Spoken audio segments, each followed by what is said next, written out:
Yes, so good evening everyone. Yes, good evening all. Good evening online students. So सारे student CA intermediate के लिए है. Yes, इसमें से कितने स्टूडेंट्स फर्स्ट ग्रुप के हैं? हाथ ऊपर करो.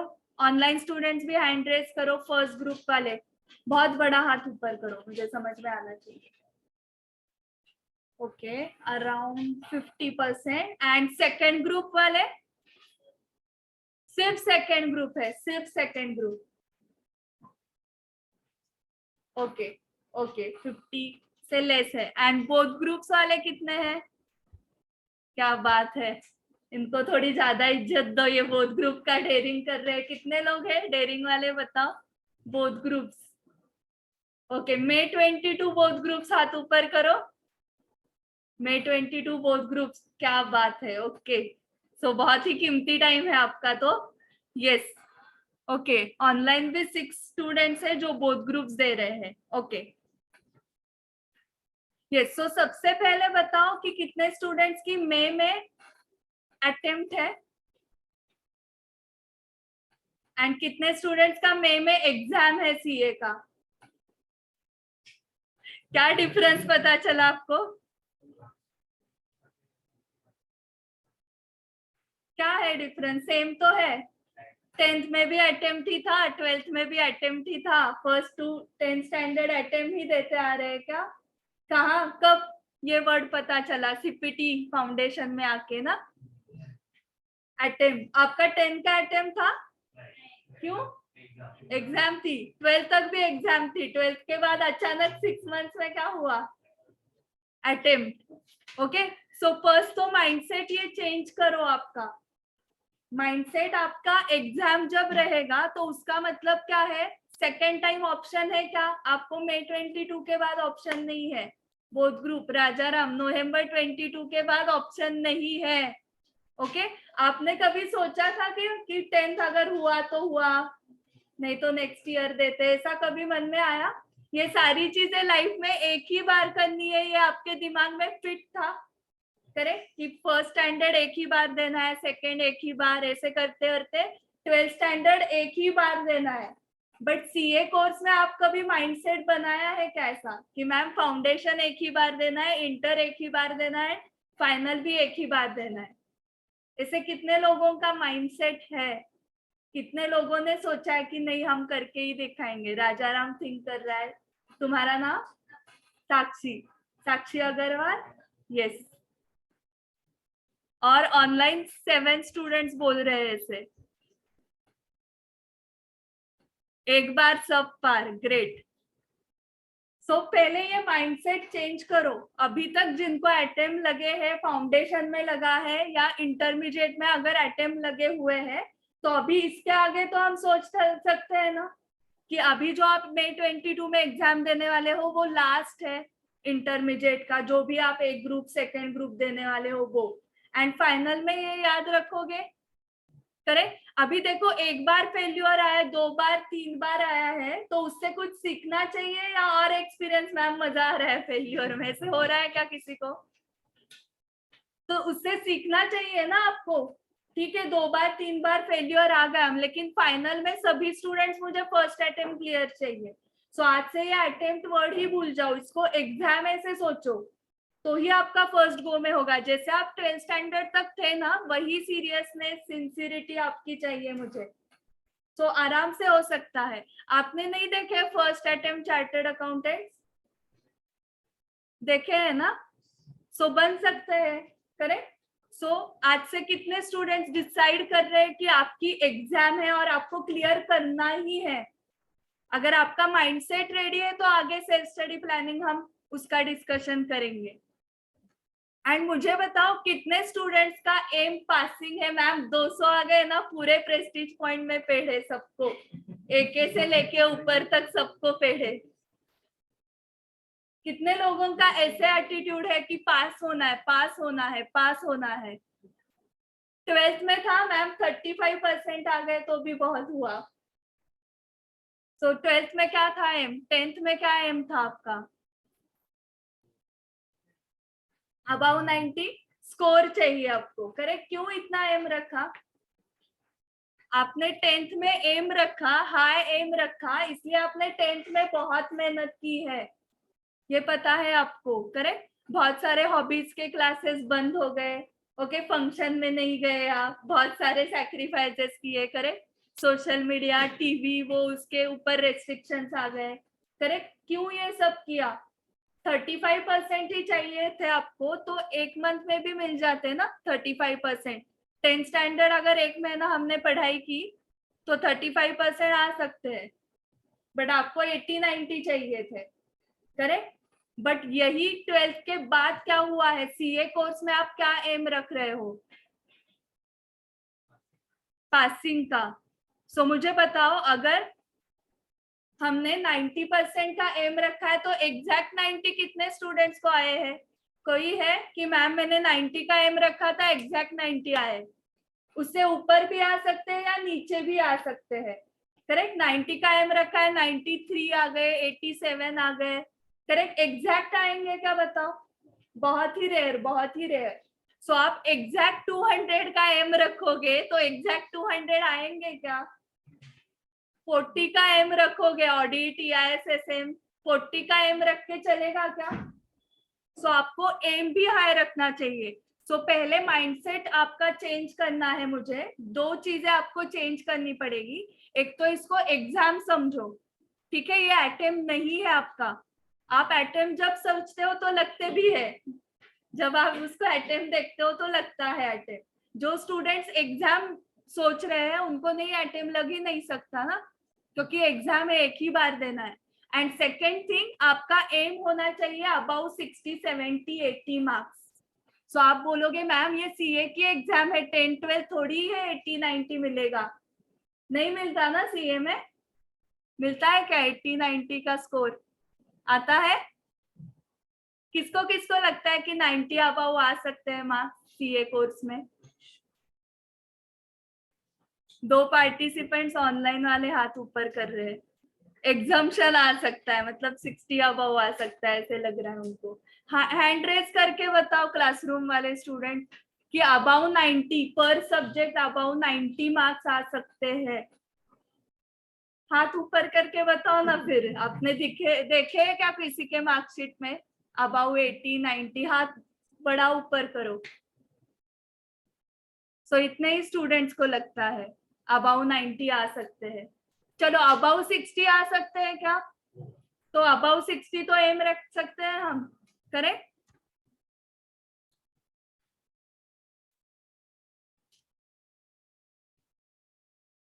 सो ये दिख रहा है क्या आपको?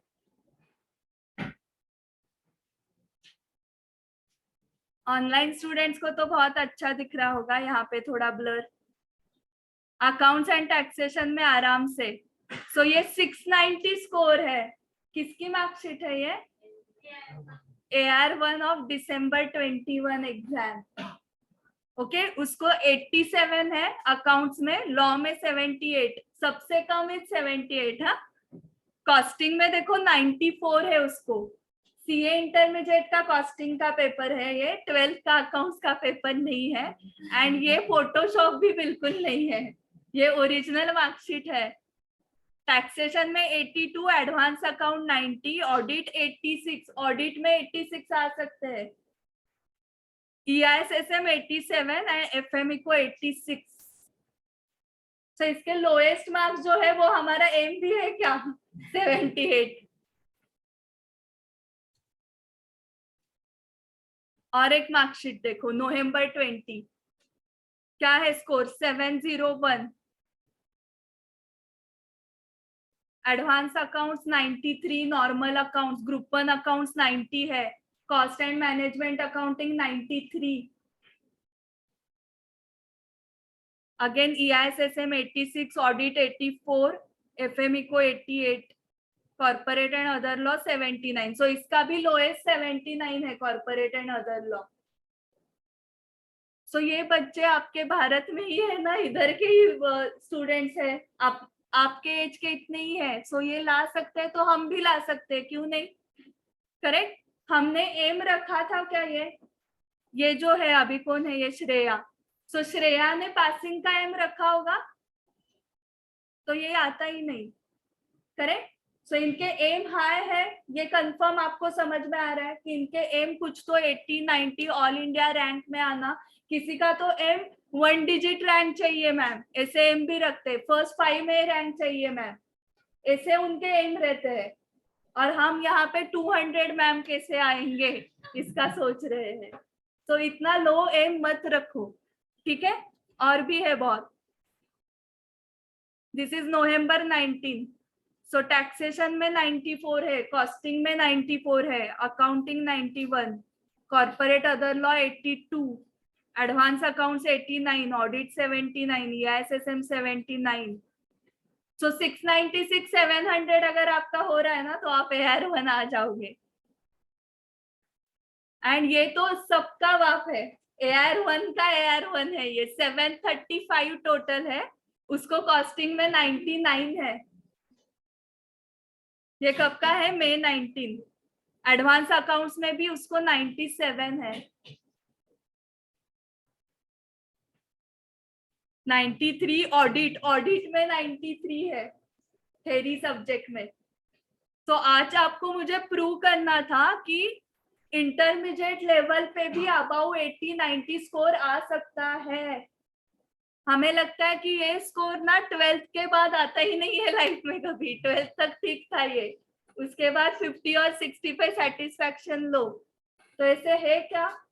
नहीं। एंड यहाँ पे मैंने फाइनल के नहीं दिखाए, बट फाइनल में एक स्टूडेंट को तो 100 आउट ऑफ 100 है एक सब्जेक्ट में। वो मार्कशीट किसी को देखनी है तो बाद में मुझे मिलो, मैं आपको वो मार्कशीट भी दिखाती हूँ। इवन CA फाइनल लेवल पे अबाउ 80-90 स्कोर है। अभी का जो AR1 है लड़की, उसको IDT में 90 मार्क्स है, CA फाइनल में 90 मार्क्स मिल सकते हैं। तो देखो हमें क्या एम रखना चाहिए। सो इसमें आपकी कुछ भी मिस्टेक नहीं है। प्रॉब्लम क्या हो रहा है मैं बताती हूँ आपको। जो सोसाइटी से एक्सपेक्टेशन है आपसे, जो सोसाइटी का एक्सपेक्टेशन है, उस हिसाब से आप आपका एम सेट कर रहे हो। 10th-12th में आपसे क्या एक्सपेक्टेशन थे सोसाइटी से, रिलेटिव्स, फ्रेंड्स? 80-90 चाहिए, करेक्ट। तो आपने क्या एम रखा? 80-90 चाहिए। अभी CA में आने के बाद सोसाइटी से क्या एक्सपेक्टेशन है आपसे? पास हुए तो भी बहुत हुआ, करेक्ट। सो हमारा एम भी कहाँ से कहाँ आया? 80-90 से डायरेक्टली 50%। आपने एम कम रखा इसलिए कम मार्क्स आए। आप अगर रैंक का एम रखते तो आ भी जाता, एटलीस्ट ऑल इंडिया रैंक 50 तो आ ही जाता। लास्ट रैंक का हुई ना, बट आ जाता, बट आपके दिमाग में कभी था ही नहीं। ठीक है, अभी भी टाइम है, CA फाइनल के लिए टाइम है, आप सोच सकते हो। ओके, आप स्टूडेंट्स आके मुझे मिले, आपने बताया कि मैम रैंक में आना है, तो हम ऐसे गाइड करेंगे ना। आप बोलोगे मैम 200 कैसे लाना है बोलो, तो उस हिसाब से मैं गाइड करूंगी 200 कैसे लाना है। ठीक है, यहाँ पे कुछ स्टूडेंट्स है जो रैंक के लिए प्रिपेयर कर रहे हैं, तो उनका गाइडेंस सेशन अलग रहता है। कुछ स्टूडेंट्स है मैम सिर्फ 40 कैसे आ जाएंगे बता दो, तो उनको उतना ही गाइडेंस मिलता है। तो आज से क्या चीजें चेंज करनी है समझ में आ गया आपको। एग्जाम एक तो सोचो, एंड दूसरी चीज आपको एम हाई रखना पड़ेगा।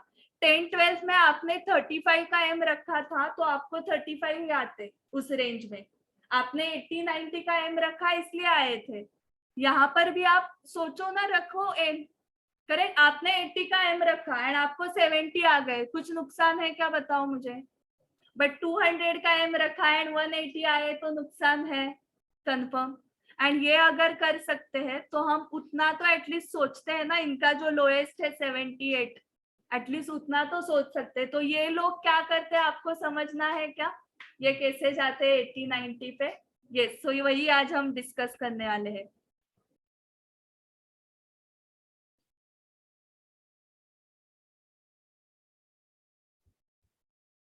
ओके, यहाँ पे कितने स्टूडेंट्स हैं जिनको फाउंडेशन में किसी सब्जेक्ट में अबाउट 70 मिले हैं? 1 2 3 4। ओके,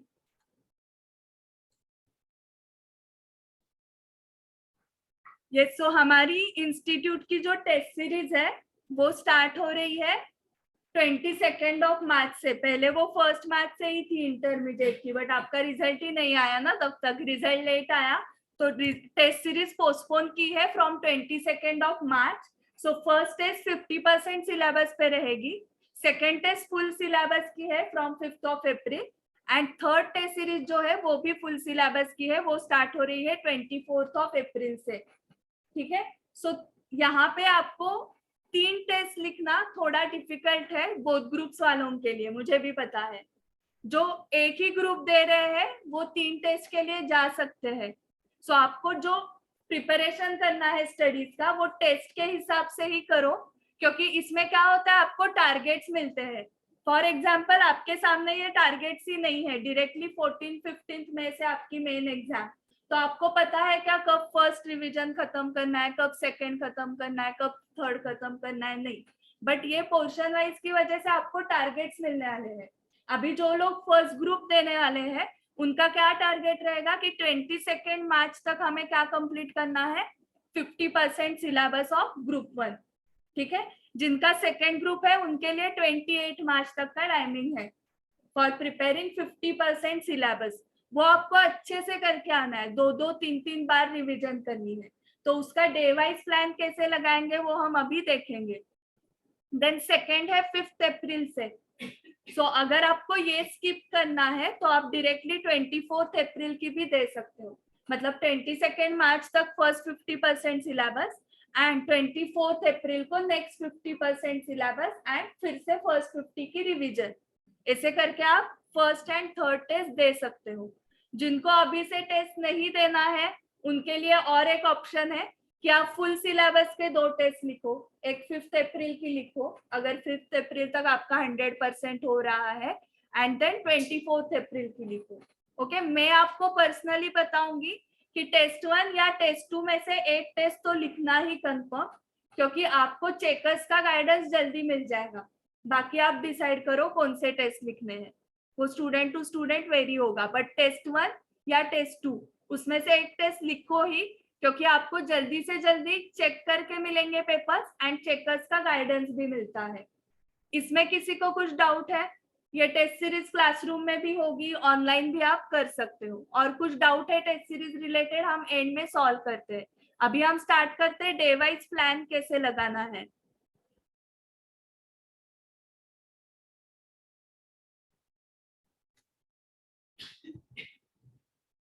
यस, सो जो आपने स्कोर देखे अबाउ 80s 90s, वो पाने के लिए आपको सिर्फ 3 स्टेप्स फॉलो करने हैं, ओनली 3 स्टेप्स। एंड मैं अभी बता सकती हूँ कि स्टेप 1 में सारे स्टूडेंट्स पास है। मुझे आपके नाम भी सबके पता नहीं है, आपका स्टडी हुआ है नहीं हुआ है वो भी पता नहीं है, फिर भी मैं गारंटी के साथ बता सकती हूँ स्टेप 1 में आप सारे स्टूडेंट्स पास हो। कैसे? सो हमारा इंस्टीट्यूट का क्या क्राइटेरिया है, कितने मार्क्स मिलने के बाद आप पास होते हो? 40 इंडिविजुअल, तो 40 भूल जाना है, ओवरऑल ही देखो 50, क्योंकि 40 आपने दिमाग में रखा ना तो 160 होता है ना। सो 40 नंबर भूल ही जाओ, 50 याद रखो। मतलब मैं भी खुद ऐसे ही करती थी, इंडिविजुअल भी 50 लाने हैं एंड ओवरऑल भी 50 लाने हैं। सो 40 दिमाग से निकाल लो, सो 50% ही याद रखो। ठीक है, सो 50% अभी हर एक सब्जेक्ट में हम एक अप्रोक्स लेते हैं 10 टॉपिक्स अगर है, 10 to 15 है ना टॉपिक, चलो 15 लेते हैं टॉपिक्स हर एक सब्जेक्ट में। तो कितने स्टूडेंट्स को हर एक सब्जेक्ट के 7 टॉपिक समझे हैं, अच्छे से समझे हैं, रिकॉल वगैरह नहीं, रिवीजन भी नहीं, कंसेप्ट समझे हैं, ऐसे कितने स्टूडेंट्स हैं कि मैम हर एक सब्जेक्ट का 50-50% टॉपिक्स, मतलब 10 टॉपिक है तो 5 समझे है, 14 है तो 7 समझे है। हाथ ऊपर करो जिनको जिनको समझा है, कंसेप्ट समझा है। तुम्हारा तो क्लास ही नहीं हुआ, ठीक है। तो यहाँ पे 100%, सो मैंने बताया ना आपको कि स्टेप 1 में सारे स्टूडेंट्स 100% क्लियर है। सो फिर भी आज फेल क्यों है इतने लोग? अगर कंसेप्ट हमें समझे हैं, अगर ऐसे ही होता कि मैम 10 टॉपिक्स है ना उसमें से 2 ही टॉपिक समझे, बाकी 8 टॉपिक्स क्या चल रहा था क्लास में कुछ पता ही नहीं चला। ऐसा हुआ है किसी के साथ? आप कहाँ पर भी क्लास करो, सेल्फ स्टडी करो, आपको ऐसे हो ही नहीं सकता कि 1-2 ही टॉपिक समझे बाकी समझे ही नहीं। मैक्सिमम क्या होगा, 1-2 टॉपिक्स नहीं समझे हैं। सो कंसेप्चुअली आपको क्लैरिटी है तो पास होना चाहिए ना। अभी ये तो क्लासरूम का हुआ, अभी पूरे इंडिया के बारे में सोचो। इंडिया में जितने भी स्टूडेंट सीए की एग्जाम दे रहे हैं और जो फाउंडेशन क्लियर करके इंटरमीडिएट तक पहुंचे हैं, मतलब आप एक फिल्टर से ऊपर आ गए हो, एक फिल्टर लग गया ना, 25%, 20% रिजल्ट लगा होगा आपके फाउंडेशन के टाइम, उस फिल्टर से आप आगे आए हो, करेक्ट। तो अभी इंटरमीडिएट तक जो स्टूडेंट्स पहुंचे हैं उनको कंसेप्ट्स में प्रॉब्लम होंगे क्या? मतलब अभी कितना रिजल्ट लगा इंटरमीडिएट का? 15, बोथ ग्रुप्स का 15 है, 11। सो बाकी क्या कर रहे हैं फिर? बाकी 89% स्टूडेंट्स को कुछ समझा ही नहीं है, ऐसा है क्या? नहीं है। सो स्टेप 1 में सारे क्लियर है, जो 89 फेल हुए हैं ना वो भी स्टेप 1 में पास है। फिर प्रॉब्लम कहाँ पे आया? Step 2 and step 3 solving practice. Solving practice क्या, अभी हम इधर टेस्ट लेते तो समझेगा हमें। कितने स्टूडेंट्स का 4 to 5 टाइम सॉल्विंग प्रैक्टिस हुआ था दिसंबर 21 एग्जाम के लिए? तो आज आप यहाँ पे होते ही नहीं, आप फेडे लेके घूमते होंगे, आर्टिकलशिप के लिए गए होते। 4 to 5 टाइम सॉल्विंग प्रैक्टिस लगती है, यही किसी को पता नहीं है। क्लासेस की है, डायरेक्टली एग्जाम, मतलब आपने सिर्फ स्टेप 1 की और डायरेक्टली एग्जाम में चले गए। सो 4 to 5 टाइम्स सॉल्विंग प्रैक्टिस लगती ही है। एंड आपको अबाउ 70 चाहिए तो 6-7 टाइम्स फॉर EISSM ऑडिट, ये नहीं होने वाला है, करेक्ट। आदित्य को समझ में आ रहा है, करेक्ट। 2-3 रीडिंग से नहीं होने वाला है ऑडिट EISSM, बहुत सॉल्विंग प्रैक्टिस लगने वाली है। सो सबका मेजर प्रॉब्लम कहाँ पे है? स्टेप 2। यहाँ पे ऐसे होगा क्या कि आपके फैकल्टी ने 5 बार सॉल्व किया और आप पास हो गए? वो आपको ही स्टूडेंट वाइज करना है। एक ही एकेडमी का ऑल इंडिया रैंक आता है, उसी एकेडमी के स्टूडेंट्स फेल भी होते हैं, तो टीचर ने कुछ अलग सिखाया क्या उनको, ऑल इंडिया रैंकर्स को? ऐसा होता है कौन से एकेडमी में कि ऑल इंडिया रैंकर्स को कुछ अलग सिखाते हैं एंड जो फेल हुए उनको कम सिखाया? तो ये सॉल्विंग प्रैक्टिस जो है वो स्टूडेंट को ही करनी पड़ेगी ना। सर टीचर जो है वो आपसे कंसेप्ट क्लियर करके देंगे, correct. So solving practice student to student very होती है, इसलिए आपका रिजल्ट वेरी हो रहा है। एंड थर्ड, पेपर प्रेजेंटेशन, वो भी इतना डिफिकल्ट नहीं है, उसमें प्रॉब्लम आता है टाइम मैनेजमेंट में। सिर्फ पेपर तो आप बचपन से लिख रहे हो, इतने सारे एग्जाम्स लिखे हैं आपने, आपको लिखने को भी आता है, करेक्ट। पेपर प्रेजेंटेशन में सिर्फ टाइम मैनेजमेंट का प्रॉब्लम आता है, और वो भी क्यों आता है? क्योंकि सॉल्विंग प्रैक्टिस नहीं है। अगेन रीजन सबका सॉल्विंग प्रैक्टिस ही है फेल होने के लिए, क्योंकि सॉल्विंग प्रैक्टिस नहीं है तो आपका टाइम कम पड़ने वाला है, 100 मार्क्स का पेपर नहीं होगा। सो आज रीजन समझा होगा आपको कि 4 to 5 टाइम सॉल्विंग प्रैक्टिस नहीं थी, इसलिए आप फेल हुए हो। आप सब होशियार हो, मुझे पता है, ओके। एंड जिस अटेम्प्ट में, जिस एग्जाम में आप 4 to 5 टाइम सॉल्विंग प्रैक्टिस करोगे, उस एग्जाम में आप फेल हो ही नहीं सकते, कंफर्म। तो अभी काउंटिंग कैसे करना है मैम? पिछले अटेम्प्ट में 2 बार हुआ था रिवीजन, इस अटेम्प्ट में 2 बार, और 4 अटेम्प्ट लगे तो 8 बार हो जाएगा, ऐसे करते करते। तो अटेम्प्ट वाइज नहीं काउंट करना है ये। सो यही स्टूडेंट जो 8 टाइम्स जिसकी रिवीजन हुई, अगर एक ही अटेम्प्ट में उसने 8 बार किया रहता तो क्या रिजल्ट होता उसका? आपको भी पता है। सो मैं एक अटेम्प्ट के लिए, एक एग्जाम के लिए बोल रही हूँ 4 to 5 टाइम्स रिवीजन चाहिए। आप अभी 2 मिनट खुद सोचो, आपने एक क्वेश्चन 4 to 5 टाइम्स सॉल्व किया है एंड सेम क्वेश्चन एग्जाम में आया, तो आप लिख सकते हो या नहीं लिख सकते हो? लिख सकते हो, मतलब आप पास हुए ना। ऐसे ही एक क्वेश्चन का बताया मैंने, ऐसे पूरा सिलेबस हम 4 to 5 टाइम्स करेंगे तो हम कैसे फेल होंगे फिर? करेक्ट।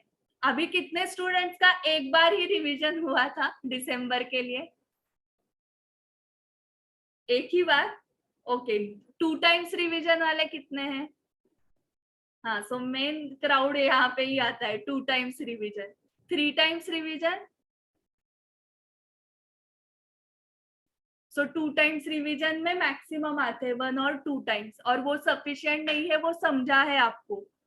एक बार मिस्टेक समझी है, आप फिर से करने वाले हो मे में 2 टाइम्स रिवीजन सफिशिएंट नहीं है, इसका मतलब more than 2 times solving practice होनी ही चाहिए। एंड रिवीजन का मतलब होता है सॉल्विंग प्रैक्टिस, रिवीजन का मतलब री रीडिंग नहीं होता है। ठीक है, चलो सो ये कैसे करना है देखते हैं हम। ये भी एक समझ लो आपका एम, अल्टीमेट एम है to become chartered accountant. Okay, वो तो बहुत बड़ा एम हुआ, अभी तो मैम सीए इंटरमीडिएट कैसे क्लियर करना है वो बताओ। सो वो मेन आपका एम है। सो आप वो कैसे पास होंगे, अगर आप चेकर को कन्विंस कर पाओगे। करेक्ट, आप कितना भी पढ़ाई करो, उस 3 घंटे में क्या करके आ रहे हो उसके ऊपर सब डिपेंड है, ये आपको भी पता है। सो 3 घंटा दिया है आपको चेकर को कन्विंस करने के लिए। तो कन्विंस कैसे होगा चेकर आपका?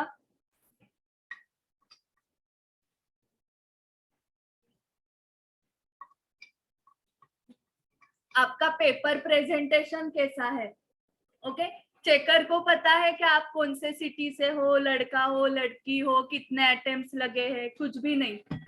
आपका पेपर देख के वो कन्विंस होने वाला है, yes this student is capable to become CA final student, next level के जाने के कैपेबल है, ऐसा पेपर देख के ही उसको लगना चाहिए। सो वो कब लगेगा? अगर आपने कॉन्फिडेंटली पेपर प्रेजेंट किया तो। ओके, एक एग्जांपल लेते हैं। आप बहुत सारे रियलिटी शोज देखते हो टीवी पे, अगर कोई आके परफॉर्म कर रहा है एंड उसने कुछ भी मिस्टेक नहीं किया, कॉन्फिडेंटली परफॉर्म कर रहा है वो, ओके, बहुत अच्छा परफॉर्म किया, तो इसका मतलब उसकी मेहनत बहुत थी। करेक्ट, वो तो लाइव शो रहता है, उसमें कुछ रीटेक नहीं हो सकता। करेक्ट, बट यही अगर कुछ परफॉर्मर का कुछ मिस्टेक्स हो गए, ओके, या वो कुछ भूल गया स्टेप्स वगैरह, तो आप क्या बोलोगे? अरे प्रैक्टिस करके आना था ना, ऐसे आते हैं क्या? नेशनल लेवल के शो में प्रैक्टिस करके आना चाहिए, ऐसे बोलोगे आप? करें। सो वैसे ही पेपर में हमें एज अ चेकर पता चलता है कि आप कितनी तैयारी करके आ गए हो। आप इमेजिन करो, आपको मैंने एक पेपर दिया चेकिंग के लिए, उसमें हर एक पेज पे स्क्रैचिंग है, हर क्वेश्चन में वो स्टूडेंट स्क्रैच करता है फिर से लिखता है, स्क्रैच करता है फिर से लिखता है। क्या लगेगा आपको, कितनी तैयारी हुई है उसकी? कंफ्यूज्ड है वो स्टूडेंट, एक बार लगता है उसको ये आंसर है, फिर स्क्रैच करता है, तो हमें एज अ चेकर वो सब समझ में आ जाता है। दूसरा एक केस देखो, क्वेश्चन 1 का ए लिखा है, फिर 2 का सी लिखा है, फिर 3 का बी लिखा है, आधा अधूरा पेपर है। कितनी तैयारी हुई है उस स्टूडेंट की? हुई है क्या अच्छे से? नहीं, मतलब वो सिलेक्टिव करके आया है। करेक्ट, अभी केस स्टडीज के एग्जांपल लेते हैं। हाँ, जो आप केस स्टडीज का जो आंसर लिखते हो, ओके, 3 पैराग्राफ्स में आंसर लिखने, आपको पता है कौन से है 3 पैराग्राफ्स? हो प्रोविजन, फैक्ट्स एंड कंक्लूजन, पूरे सबको पता है ये। ओके, अभी जिस स्टूडेंट ने प्रोविजन 2 लाइंस में लिखी है, फैक्ट्स लिखा है 8 to 10 लाइन, एंड कंक्लूजन तो 1 to 2 लाइंस का ही होता है। तो बताओ उसकी तैयारी हुई है क्या? आपको भी समझ में आ रहा है? करेक्ट। सो फैक्ट्स को मार्क होते हैं क्या, फैक्ट्स ऑफ द केस को, बट उसको प्रोविजन लिखने को नहीं आ रही है, तो उसकी 2 लाइंस में प्रोविजन हो गई, बट आंसर बड़ा दिखना चाहिए ना, फिर वो क्या करेगा, फैक्ट्स ज्यादा लिखेगा। सो ये सारा चेकर को समझ में आ जाता है आप क्या कर रहे हो। ठीक है, एंड जो ऑल इंडिया रैंकर्स के पेपर्स होते हैं ना, उनके फैक्ट्स 2-3 लाइन में खत्म होते हैं, एंड 8 to 10 लाइंस की तो प्रोविजन ही होती है, explanation, analysis and conclusion 1 to 2 line का। तो ये सारा चेकर को समझ में आ जाता है। सो इसलिए हमें पेपर बहुत कॉन्फिडेंटली लिखना पड़ेगा, एंड कॉन्फिडेंटली हम कब लिख पाएंगे, अगर हमारी सॉल्विंग प्रैक्टिस बहुत हुई है तो। अगेन उसी पॉइंट पे मैं आ रही हूँ, एंड सॉल्विंग प्रैक्टिस के लिए आपको कंसेप्ट क्लैरिटी चाहिए। आपने 2 व्हीलर सीखी है, सबने साइकिल तो सीखी होंगी, तो पहले साइकिल कैसे चलाते वो कंसेप्ट सीखी, फिर प्रैक्टिस की। ठीक है, सो आप कंसेप्ट क्लैरिटी सबकी हो गई है, अभी सॉल्विंग प्रैक्टिस स्टेप पे आप हो। ठीक है, सो सॉल्विंग प्रैक्टिस करोगे तो पेपर अच्छा बनेगा, प्रेजेंटेशन अच्छा होगा, एंड चेकर कन्विंस हो जाएगा। ठीक है,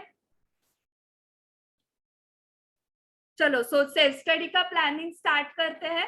सिलेक्शन ऑफ बुक से, सो आप कौन से बुक से पढ़ रहे हो वो भी इम्पोर्टेंट है। सो आपके सामने जो है वो कुछ नया है आपके लिए? नहीं ना? आईसीआई का study material, past papers, MTPs, RTPs, correct, and MCQ booklet, ये कितने स्टूडेंट्स के पास है ही नहीं?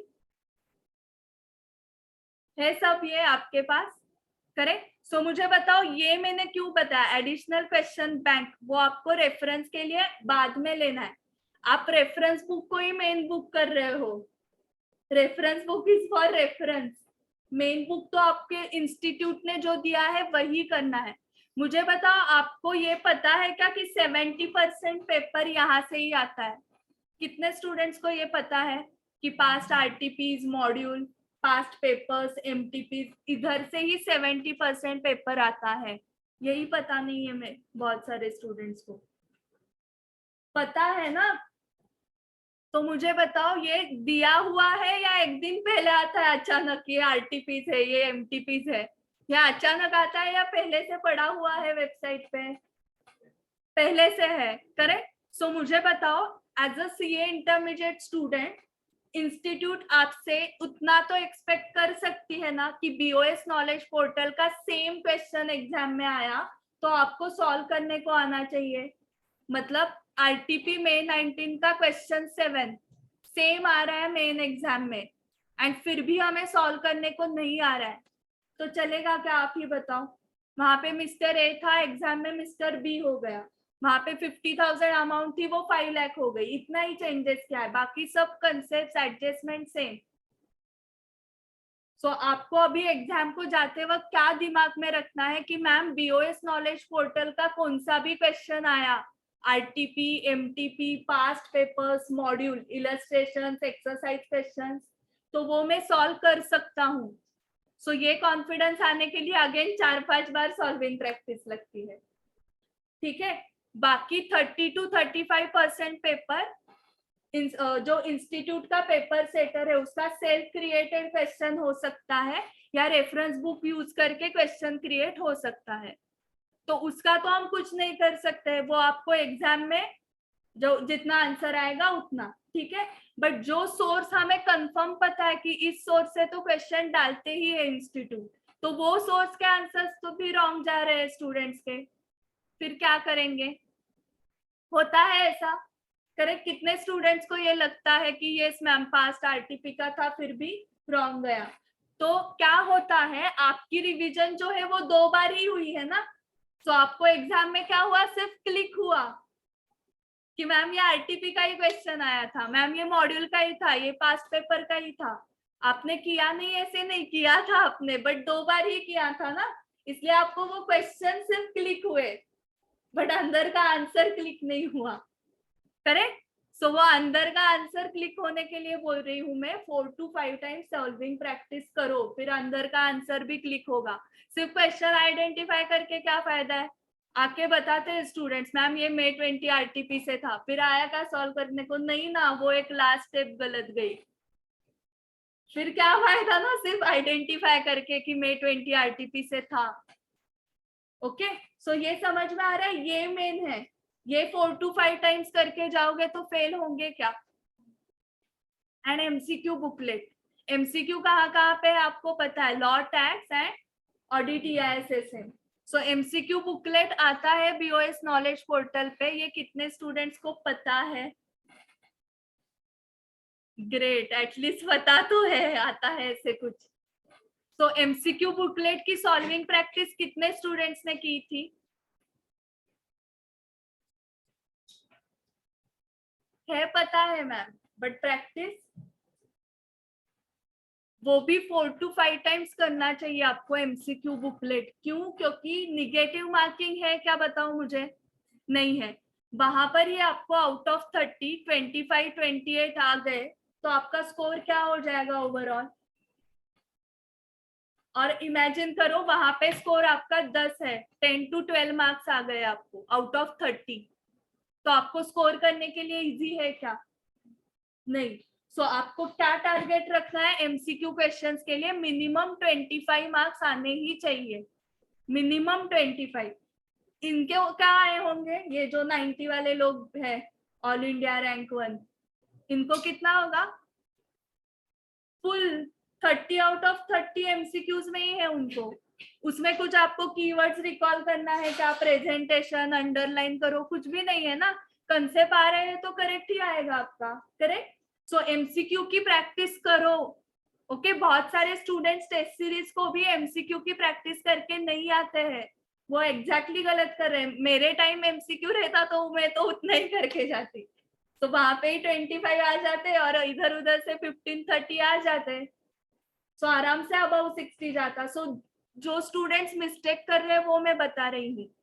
सो क्या क्या स्टूडेंट्स मिस्टेक कर रहे हैं, एक तो सॉल्विंग प्रैक्टिस कम कर रहे हैं, दूसरी चीज इसको इग्नोर करते हैं या किया भी तो भी 2 टाइम्स ही रिवाइज कर रहे हैं, and third is MCQ booklet नहीं कर रहे हैं।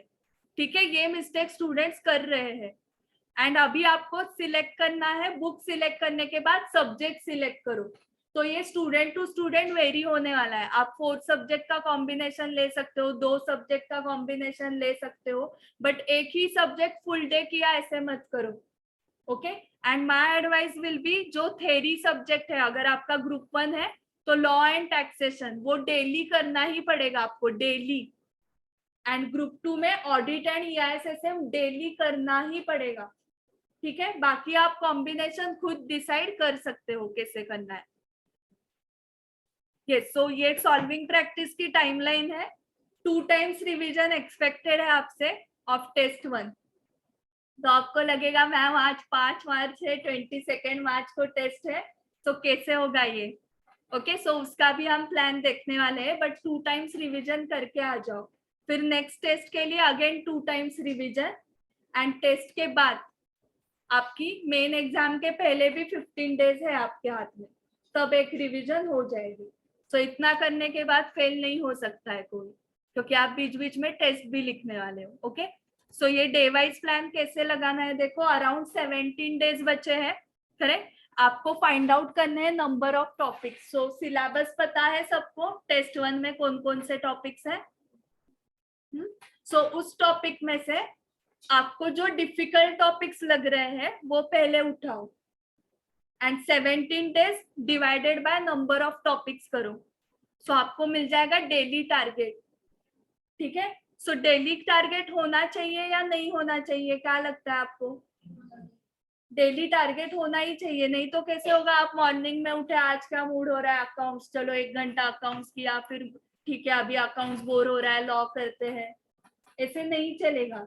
ठीक है, आपके पास डेली टारगेट होना ही चाहिए कि आज मुझे इतने टॉपिक्स कंप्लीट करने, इतने क्वेश्चंस कंप्लीट करने ही है। ये सारी चीजें ऑल इंडिया रैंकर्स करते हैं, हाँ, उनके पास डेली टारगेट्स होते हैं। फिर आपका डाउट आएगा आगे कि मैम हमने बहुत बार प्लान लगाया है बट वो एग्जीक्यूट ही नहीं होता, करेक्ट। सो किसी का भी नहीं होता है, AR 1 का भी एग्जीक्यूट नहीं होता है, इसलिए प्लान ही नहीं लगाने का ये ज्यादा डेंजर है।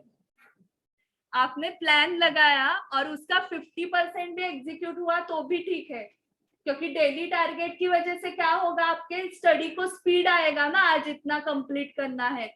नहीं तो क्या होता है, टाइम पास टॉपिक पे भी आप 3-4 घंटे लगा देते हो, उसकी वैल्यू 5 मार्क है और 3-4 घंटे वो टॉपिक चल रहा है। नहीं तो एक कौन सा तो क्वेश्चन का आंसर नहीं आ रहा है तो उसमें ही 2 घंटा डाल देते हो, करेक्ट, क्योंकि डेली टारगेट ही नहीं है ना, ये जब तक नहीं आएगा आंसर तब तक करते रहो। सो वो बहुत गलत है, इतना 3-4 घंटा डाल के आपको 5 मार्क ही मिलेंगे, वो भी करेक्ट आया तो। ठीक है, इसलिए डेली टारगेट रखना ही चाहिए, ये भी स्टूडेंट्स नहीं करते, ये भी फेल्यूर का रीजन है। एंड उसके लिए मैं सेल्फ स्टडी प्लानर देने वाली हूँ आपको। आपके पास किसी स्टूडेंट्स के पास ऑलरेडी रहेगा भी वो कैलेंडर, करेक्ट। उस सेल्फ स्टडी प्लानर पे हम ये डे वाइज प्लान लिखने वाले हैं। ओके, और उसका फोटो आप मुझे भेजने वाले हो। ओके, आज रात या कल तक मैं टाइम देती हूँ आपको। डे वाइज आपको टॉपिक डिवाइड करने हैं, ठीक है। एंड 50% पूरा नहीं हो रहा है, 35 to 40% भी हो रहा है आपका सिलेबस तो भी चलेगा मुझे। 22 मार्च तक मेन इस फॉर एग्जाम्पल 8 टॉपिक्स है एक सब्जेक्ट के, आपके 5 to 6 टॉपिक्स भी अगर हो गए तो भी चलेगा, इंपॉर्टेंट वाले। छोटे छोटे 1-2 टॉपिक्स नेक्स्ट टेस्ट में कवर कर दो। बट मैम नहीं होगा ही नहीं 22 मार्च तक, तो टेस्ट ही नहीं लिखते, होगा ही नहीं, ऐसे करोगे तो सिर्फ 1-2 टॉपिक के लिए आप टेस्ट पोस्टपोन कर रहे हो और उसकी वजह से revision, number of revision again come होंगे एंड अगेन ये रिजल्ट आएगा। सो 4 to 5 टाइम्स रिविजन के लिए आपको फास्ट 20 सेकेंड तक 50% सिलेबस कंप्लीट करना ही पड़ेगा। ठीक है, कुछ सब्जेक्ट का कंप्लीट हो सकता है, कुछ सब्जेक्ट का नहीं हुआ तो भी चलेगा। अभी रिलैक्स हो गए क्या? यस। सो मेन टॉपिक्स करके आ जाओ 50% में से। टेस्ट आपको उसके ऊपर ही लिखना है। स्टूडेंट एग्जैक्टली उल्टा करते हैं, मैम हम प्री पोस्ट इनकॉर्पोरेशन करके आए हैं अकाउंट्स में। अकाउंट्स की स्टडी की स्टार्ट ही हम उस टॉपिक से करते हैं, करेक्ट? एंड वो हो गया तो ऐसे लगता है हाँ बहुत हो गया अकाउंट्स। तो वो नहीं किया तो भी चलता है, वो लास्ट डे रिवाइज करके गए तो भी आ सकता है आपको। ठीक है, मेन टॉपिक्स कौन से वो पहले उठाओ। मैम टैक्स मेरा सब हो गया है, सिर्फ 5 हेड्स बाकी है, बाकी सब मैंने कर लिया है। ओके, सो इससे नहीं चलेगा। 5 हेड्स पता है आपको इम्पोर्टेंट है, डिफिकल्ट है, ज्यादा टाइम वहां पे लगता है, तो वो पहले लेने चाहिए। सो ये स्ट्रेटेजी सीखो। हम क्या करते हैं, एग्जैक्टली सब डिफिकल्ट बाद में रखते हैं एंड इजी से स्टार्ट करते हैं। बट मुझे बताओ अप्रैल में टेंशन बढ़ेगा ना, करेक्ट? सो टेंशन बढ़ गया एंड उसमें डिफिकल्ट टॉपिक्स बचे हुए हैं तो और टेंशन बढ़ेगा। बट अगर आपके डिफिकल्ट टॉपिक्स अभी मार्च में हो गए एंड छोटे छोटे टॉपिक्स ही अप्रैल में बचे हैं आपके, तो टेंशन कम होगा ना, करेक्ट? सो आपको शुरुआत कहाँ से करनी चाहिए? बड़े टॉपिक्स, डिफिकल्ट टॉपिक से। ये याद रखो। आपको जो भी इसमें से इम्पोर्टेंट लग रहा है वो नोट डाउन करते जाओ। ठीक है, आपको अभी सब याद है बट बाद में याद रहना चाहिए, इसलिए नोट डाउन करते जाओ। Yes, now how to study numerical subjects. कितने स्टूडेंट्स सॉल्विंग प्रैक्टिस करते हैं क्वेश्चन आंसर्स की, न्यूमेरिकल सब्जेक्ट्स की? है 50% ऑफ द क्राउड है। ओके, सो आप क्या करते हो सॉल्विंग मतलब? यस साक्षी, प्रॉपरली सॉल्व करके आपका आंसर कंपेयर करते हो उनके आंसर के साथ एंड अगर मैच नहीं हुआ तो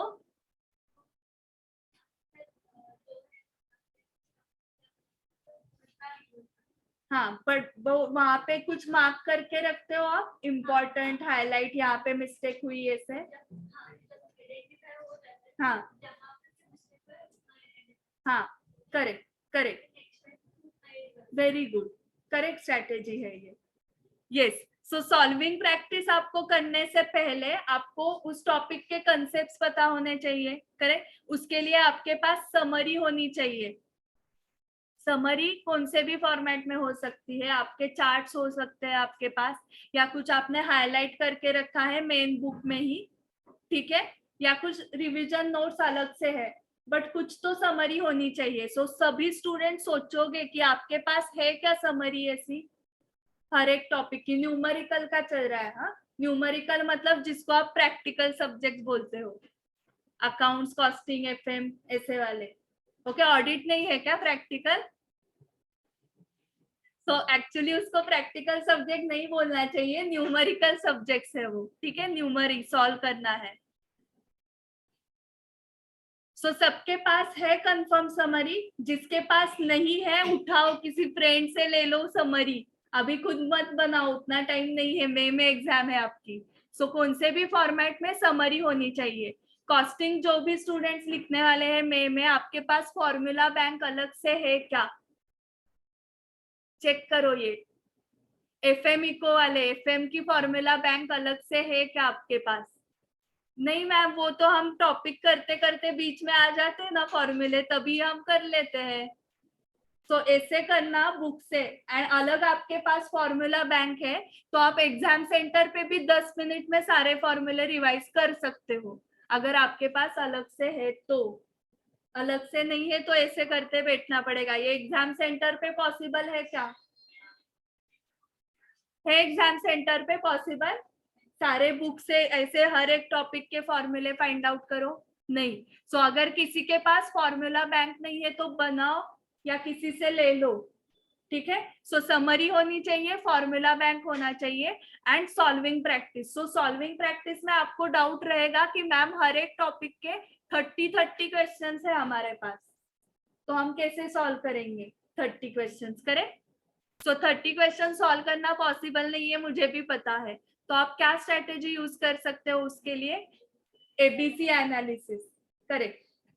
सो जो इम्पोर्टेंट क्वेश्चन है वो आपको प्रॉपर सॉल्व करने हैं, जैसे वो कर रही थी साक्षी। ओके, प्रॉपर नोटबुक में जैसे आप एग्जाम में सॉल्व करोगे ना, वैसे ही विथ प्रेजेंटेशन। जो बी टाइप के क्वेश्चंस है, मतलब मीडियम लेवल के, वो रफ कैलकुलेटर पे करो, रफ रफ में सॉल्व करो। एंड सी टाइप के ओरली किए तो भी चलेगा, ठीक है? सो एबीसी में आपका डिवीजन किया हुआ है क्या, खुद को पूछो।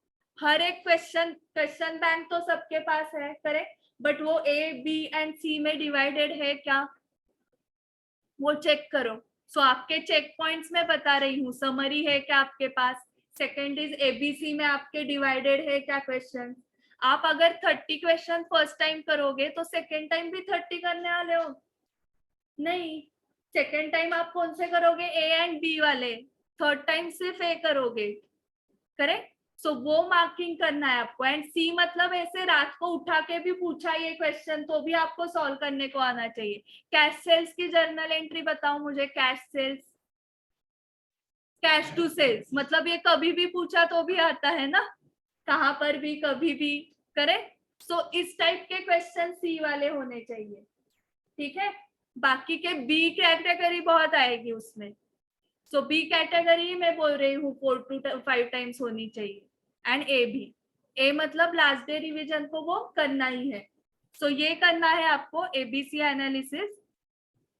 एंड उसके साथ साथ एक एडजस्टमेंट नोटबुक बनाओ, जो उसने अभी बताया कि जब आप सॉल्विंग करते हो ना, तो उसके साथ जिस स्टेप में आप गलत गए वो हाईलाइट करते हो क्या पॉइंट, क्योंकि नेक्स्ट टाइम आपको सिर्फ उतना ही करना है ना, पूरा प्रॉब्लम करने की जरूरत नहीं है। 10 स्टेप में से आपके 2 स्टेप गलत है, तो रिवाइज करते वक्त सिर्फ 2 स्टेप ही रिवाइज करने हैं। सो रैंकर्स ये चीजें करते हैं। यहाँ पर भी टेस्ट सीरीज के लिए एक स्टूडेंट था जो हमेशा न्यूमेरिकल सब्जेक्ट्स, अकाउंट्स, कॉस्टिंग, वही टॉपर आता था। तो टॉपर्स को यहाँ पे प्राइस डिस्ट्रीब्यूशन रहता है। तो बाकी स्टूडेंट्स का ऐसे होता था, मैम आप अनाउंस ही मत करो, हमें पता है ना कौन टॉपर है, क्योंकि हमेशा वही प्राइस लेके जाता है। तो एक बार हमने पूछा उसको कि चलो तुम्हारी स्ट्रेटेजी बता ही दो सबको कि तुम क्या करते हो, हमेशा तुम ही कैसे टॉप में आते हो। तो उसने बोला मैम सुबह 2 घंटे पढ़ाई करके आया हूं मैं, सिर्फ सुबह 2 घंटे। सो इतने कम टाइम में उसने कैसे किया? तो वो बोला फर्स्ट टाइम मैंने पूरा सॉल्व किया था, 30 ऑल क्वेश्चन खुद से सॉल्व किए थे। एंड सॉल्व करते वक्त जो मुझे नहीं आ रहा है, जहां पे भी मिस्टेक हुए, उसकी मैंने ये नोटबुक बनाई है, एडजस्टमेंट नोटबुक। 4 कॉलम की नोटबुक थी उसकी, क्वेश्चन नंबर का रेफरेंस, वो क्वेश्चन बुक में कौन से पेज पे है, तो उसके नोटबुक में सॉल्यूशन कौन से पेज पे है, एंड थर्ड कॉलम में उसमें क्या इंपॉर्टेंट एडजस्टमेंट थी या कहाँ पे वो गलत गया, एंड फोर्थ इसमें उसका इफेक्ट लिखा था कि ये उसका स्टेप है, ऐसे सॉल्यूशन निकालना है। अभी वो नोटबुक आपको रीड करने के लिए कितना टाइम लगेगा? 2 घंटे। तो वो उतना ही करके आया, बट वो एडजस्टमेंट नोटबुक बनाने के लिए उसके पहले सारे सम्स उसके सॉल्व हो चुके थे। सो फोकस आपको किस पे करना है? जो आपको नहीं आ रहा है, जो इम्पोर्टेंट है, डिफिकल्ट, उस पे ही करना है। सीए कोर्स में डिफिकल्ट क्या है बताओ? कंसेप्ट डिफिकल्ट है क्या कि 2 टॉपिक्स ही समझे बाकी नहीं समझे? वो डिफिकल्ट है ही नहीं। फिर सीए कोर्स क्यों डिफिकल्ट है बताओ? सिलेबस वास्ट है, करेक्ट? सो उसी सिलेबस को हम ऐसे शॉर्ट कर रहे हैं ना, ये टेक्निक्स यूज करके कि एबीसी एनालिसिस कराओ, जो नहीं आ रहा है उसकी एडजस्टमेंट नोटबुक बनाओ, फॉर्मूला बैंक करो।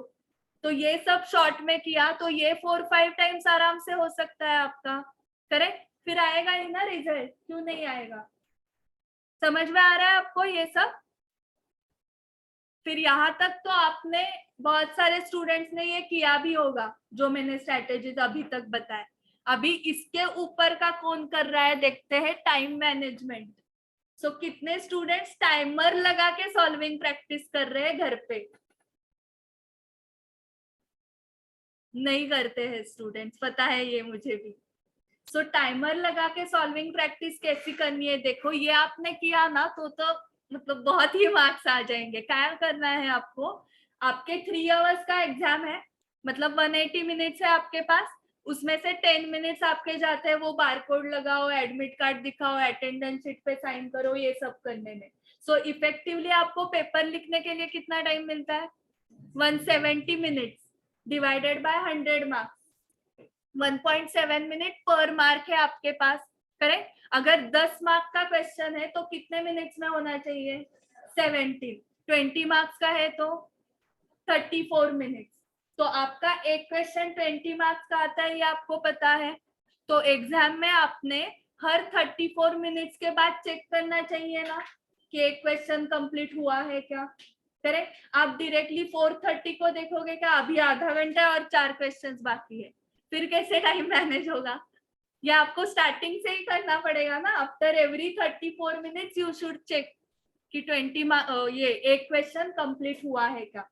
अभी मुझे बताओ, आप जब घर पे सॉल्व करते हो क्वेश्चन, तो आपको क्वेश्चन देख के एस्टिमेट आप लगा सकते हो क्या? अकाउंटिंग स्टैंडर्ड के क्वेश्चन 5 मार्क्स को आते हैं, आपको पता है। इन्वेस्टमेंट अकाउंट 10 मार्क्स को आता है। अभी मैं अकाउंट्स पढ़ाती हूँ इसलिए मैं अकाउंट्स के एग्जाम्पल ज्यादा दे सकती हूँ। सो अकाउंट्स का, इन्वेस्टमेंट अकाउंट का अगर आप सॉल्व कर रहे हो तो आप 17 मिनट्स का टाइमर लगा के नहीं सॉल्व कर सकते हो घर पे? कर सकते हो, करेक्ट? क्योंकि बहुत सारे स्टूडेंट्स बोलते हैं यही सम घर पे किया तो मैम करेक्ट आया। क्यों करेक्ट आया? 45 मिनट्स में करेक्ट आया ना वो। 17 मिनट्स में आ रहा है क्या वो करेक्ट? एग्जाम में अचानक क्या होता है, सेम ही क्वेश्चन होता है बट एग्जाम में वो टाइम का प्रेशर रहता है बैक ऑफ द माइंड। तो उस प्रेशर की आदत करने के लिए हम क्या करेंगे? डेली टाइमर लगाएंगे ना, तो वो प्रेशर हमें हैंडल करने की आदत हो जाएगी। कौन सी भी चीज की जब आदत हो जाती है ना तो उसका टेंशन चला जाता है। आपने फर्स्ट डे को जब 2 व्हीलर चलाई थी तो टेंशन था, करेक्ट? आज आप हर रोज 2 व्हीलर चलाते हो, टेंशन है क्या? मैम इसका भी टेंशन लेना पड़ता है क्या? ऐसे हुआ ना। अभी तो सामने वाले को टेंशन आता है मेरा राइडिंग देख के। तो कौन सी भी चीज आप फर्स्ट टाइम करोगे। मैं जब फर्स्ट यूट्यूब लाइव गई तो मुझे टेंशन था, अभी हर रोज जो यूट्यूब लाइव जाते हैं उनको टेंशन रहेगा क्या? करेक्ट? सो हर एक चीज में ही ऐसा होता है, जो फर्स्ट टाइम आप करोगे तो टेंशन आएगा। सो इसलिए एग्जाम में बहुत सारे स्टूडेंट्स को वो टेंशन रहता है कि पेपर कंप्लीट होगा क्या। बट यही अगर आपने आदत कर दी, तो जैसे अभी आपको 2 व्हीलर का टेंशन है क्या, साइकिल का टेंशन है क्या? नहीं है। वैसे ही एग्जाम का टेंशन कम हो जाएगा, करेक्ट? एंड ये कुछ बहुत डिफिकल्ट है क्या टाइमर लगाना? कुछ डिफिकल्ट बता रही हूँ स्ट्रेटेजी? सॉल्व करते ही हो ना, सिर्फ टाइमर लगा के सॉल्व करो। इससे आपको बहुत सारे फायदे होंगे। एक तो टाइम का प्रेशर चला जाएगा, एंड दूसरी चीज आपका कंसंट्रेशन कितना रहता है सेल्फ स्टडी करते हो, वो पूरा हो जाएगा ना 100%। जब वहां पे 17 मिनट्स का टाइमर चालू है तो आप सॉल्व करते वक्त आज मम्मी ने क्या बनाया है खाने में, फिर ब्रेक कब होगा, ये सब चीजें दिमाग में आएंगे क्या? आपका दिमाग क्या काम करेगा? सिर्फ ये क्वेश्चन कैसे 17 मिनट्स में सॉल्व होगा। सो आपको समझ में आ रहा है क्या कि कंसंट्रेशन बढ़ेगा, दूसरा फायदा। एंड तीसरा, आपकी पढ़ाई फास्ट हो जाएगी ना। जो सम आप 45 मिनट्स में करने वाले थे वो ऑटोमेटिक 17 मिनट्स में होगा ही। सो टाइमर लगा के सॉल्व करोगे तो और फायदा होगा। ये अबाउ 80-90 जिसको लाना है उनके लिए है, नहीं तो नॉर्मल बाकी के स्ट्रेटेजी फॉलो किए तो 50-60 तक जाओगे आप। ठीक है, समझ में आ गया? ओके, उसके बाद और एक स्टूडेंट को पता नहीं है, ऐसे लगता है कि टाइम कम पड़ गया, पेपर नहीं कंप्लीट हुआ, उसका रीजन राइटिंग स्लो है मैम, ऐसे लगता है, करेक्ट? सो हमेशा राइटिंग स्पीड ही स्लो है ऐसे लगता है स्टूडेंट्स को, but there are total 5 speeds जिसके ऊपर आपको इम्प्रूवमेंट करनी चाहिए। ये टोटल 5 स्पीड कौन से है? देखो, आप एग्जाम में आपको पहले क्वेश्चन पेपर मिलता है, तब आप क्या स्टार्ट करते हो? रीडिंग। सो हर एक का रीडिंग स्पीड सेम रहता है। So reading speed first, read करने के बाद सेकंड इंटरप्रिटेशन स्पीड हर एक का अलग होगा या सेम होगा? अलग होगा। किसी स्टूडेंट को एक रीडिंग में ही इंटरप्रेट होता है, किसी स्टूडेंट को 4 बार पढ़ने के बाद समझता है अरे ये पूछा है, ओके करेक्ट। सो वहां पे भी टाइम जा रहा है। Second interpretation speed, third is recalling speed, आपको कितना फास्ट रिकॉल हो रहा है आंसर, स्पेशली ऑडिट या एसएसएम के लिए। ओके ऑडिट या एसएसएम में तो बच्चे इधर उधर ही देखते हैं, रिकॉल ही नहीं होता ना कुछ। तो एग्जाम चालू है ऐसे लगता ही नहीं है सुपरवाइजर को, कोई लिखता ही नहीं है, कोई सब इधर उधर ही देख रहे हैं, सिर्फ कीवर्ड्स रिकॉल कर रहे हैं, तो उसमें टाइम जाता है। ओके कॉस्टिंग में वगैरह प्रेजेंटेशन कहाँ से स्टार्ट करें, आंसर कहाँ से स्टार्ट करें, उसमें टाइम जाता है, करेक्ट। सो ये सब रिकॉलिंग का स्पीड। एंड फोर्थ इज, अगर न्यूमेरिकल है तो कैलकुलेटर का स्पीड। कोई स्टूडेंट्स 50,000 प्लस 50,000 भी पता है 1 लाख है, फिर भी जब कैलकुलेटर 1 लाख बताता है तो उसको कॉन्फिडेंस आता है, यस 1 लाख। तो क्या होता है एग्जाम प्रेशर में, हम क्या करते हैं, सिंपल कैलकुलेशंस भी कैलकुलेटर पे करते हैं, या कभी कभी ऐसे होता है कि दो दो बार चेक करते हैं कैलकुलेशंस कि वही अमाउंट आ रही, 2 बार सेम अमाउंट आएगी फिर लिखेंगे हम, करेक्ट। सो कैलकुलेटर का स्पीड। एंड फिफ्थ जो आपको पता है राइटिंग स्पीड। सो ये पांचों स्पीड की प्रैक्टिस कब होगी बताओ मुझे। अगेन सॉल्विंग प्रैक्टिस ही सॉल्यूशन है इसका। सो आप टाइमर लगा के सॉल्व करोगे तो आपका रीडिंग स्पीड बढ़ेगा, इंटरप्रिटेशन का स्पीड बढ़ेगा, रिकॉलिंग स्पीड बढ़ेगा, कैलकुलेटर का स्पीड बढ़ेगा।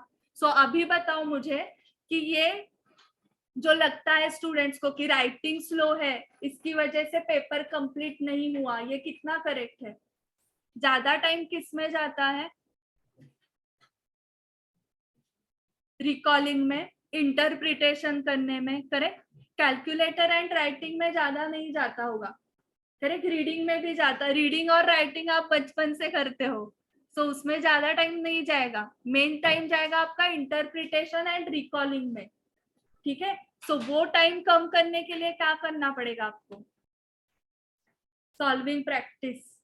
अगेन सबका सॉल्यूशन एक ही आ रहा है, सॉल्विंग प्रैक्टिस, ठीक है। सो न्यूमेरिकल सब्जेक्ट्स कैसे पढ़ने हैं समझ में आ गया क्या? क्या क्या करोगे आप?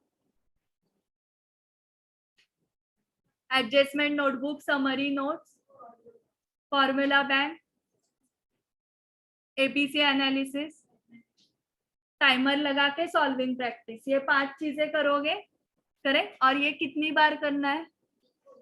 4 to 5 टाइम्स। यस। नाउ आपके favourite subjects law, audit, SS है, किसके फेवरेट है ये? है क्या कोई? 1 2 3 है क्या? वाव, ओके 4 5 और ऑनलाइन में 3, ग्रेट, ठीक है। सो इसकी भी आपके पास समरी होनी चाहिए। सो चेक करो है क्या समरी आपके पास? अभी नहीं, घर पे समरी है क्या आपके पास? ऐसे बोल रही हूँ, आइदर चैट फॉर्म में, ऑडियो फॉर्म में, या आपको यूट्यूब पे फैकल्टीज के वीडियोस भी मिलते हैं, रिवीजन लेक्चर्स, एटलीस्ट वो जिनका आर्टिकलशिप चालू है वो वीडियोस देख लो, ठीक है, उससे रिवीजन हो जाएगी। या कुछ फैकल्टीज ऑडियो खुद देते हैं, या नहीं दिया है तो आप खुद बना सकते हो ना, ऑडियो खुद रिकॉर्ड करो। ओके ऑडियो से क्या होता है, आपका ट्रैवलिंग टाइम वगैरह ज्यादा है तो उसमें भी रिवीजन हो जाती है। मैंने खुद ये किया था ऑडियो ऑडिट के लिए सीए फाइनल में, ठीक है, जहाँ पे बहुत सारा लर्निंग था। तो जैसे गाना हम रोज सुनते हैं तो लर्न हो जाता है ना, करेक्ट। तो वैसे ये ऑडियो आप बार बार सुनोगे तो लर्न हो जाएगा, ठीक है। जहां पर भी आपको ऑडिटिंग स्टैंडर्ड के नाम लिखने हैं, अकाउंटिंग स्टैंडर्ड के नाम लिखने हैं, तो वो वाला आप रिकॉर्ड कर सकते हो।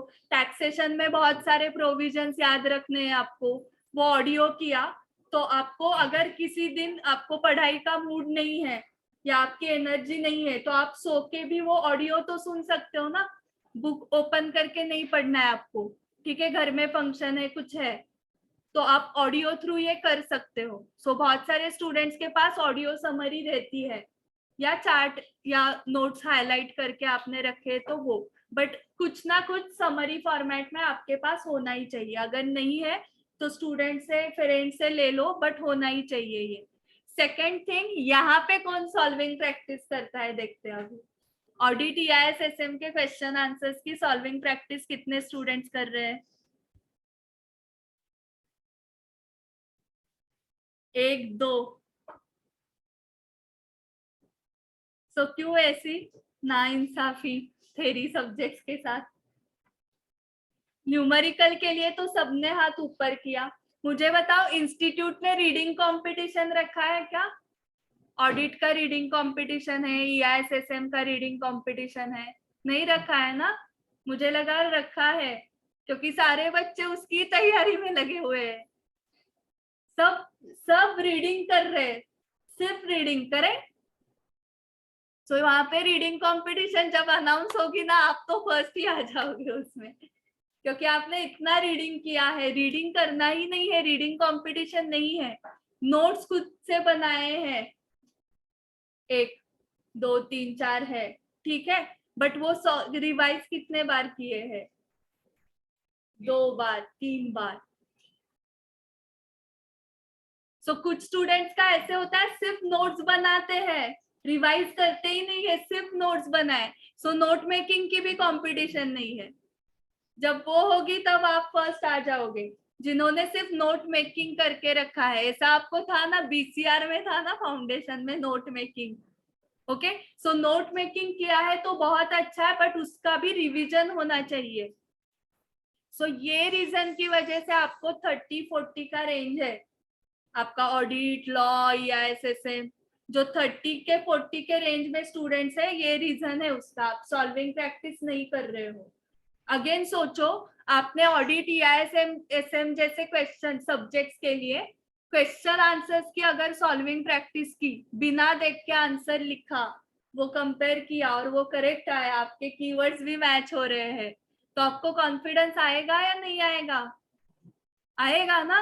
घर पे, एंड घर पे 10 बार रीडिंग किया बट रिकॉल करके ही नहीं देखा, तो कॉन्फिडेंस आएगा क्या? बताओ।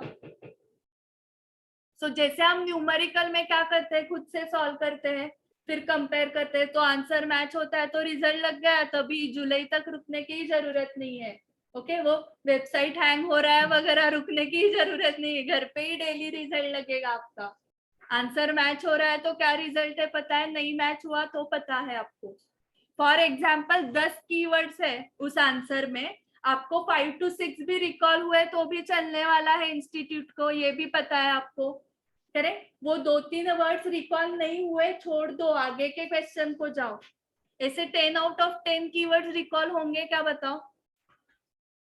नहीं होंगे, पॉसिबल नहीं है। हुए तो बहुत अच्छा, बट उतना एक ही आंसर आएगा, फिर बाकी सिलेबस रह जाएगा। ओके, सो यहाँ पे मैं क्या बोल रही हूँ, थेरी सब्जेक्ट में आपको एवरेज पे फोकस करना है। सारे आंसर्स आपको एवरेज आने चाहिए, अबाउ 50%, एंड न्यूमेरिकल में आपको आउट ऑफ आने चाहिए।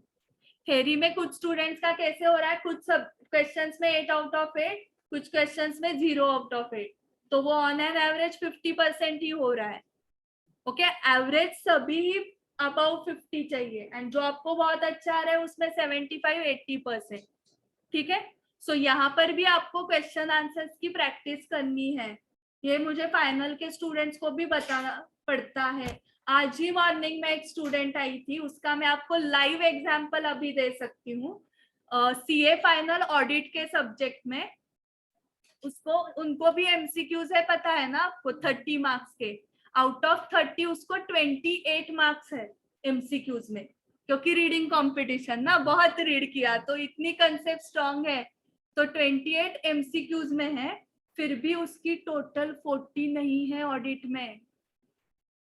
अभी 40 करने के लिए कितने ज्यादा मार्क्स लगेंगे बताओ? 12। मतलब बाकी का जो 70 मार्क्स का है ना डिस्क्रिप्टिव, उसमें उसको 12 मार्क्स भी नहीं आए हैं, 9 मार्क्स है उसको आउट ऑफ 70।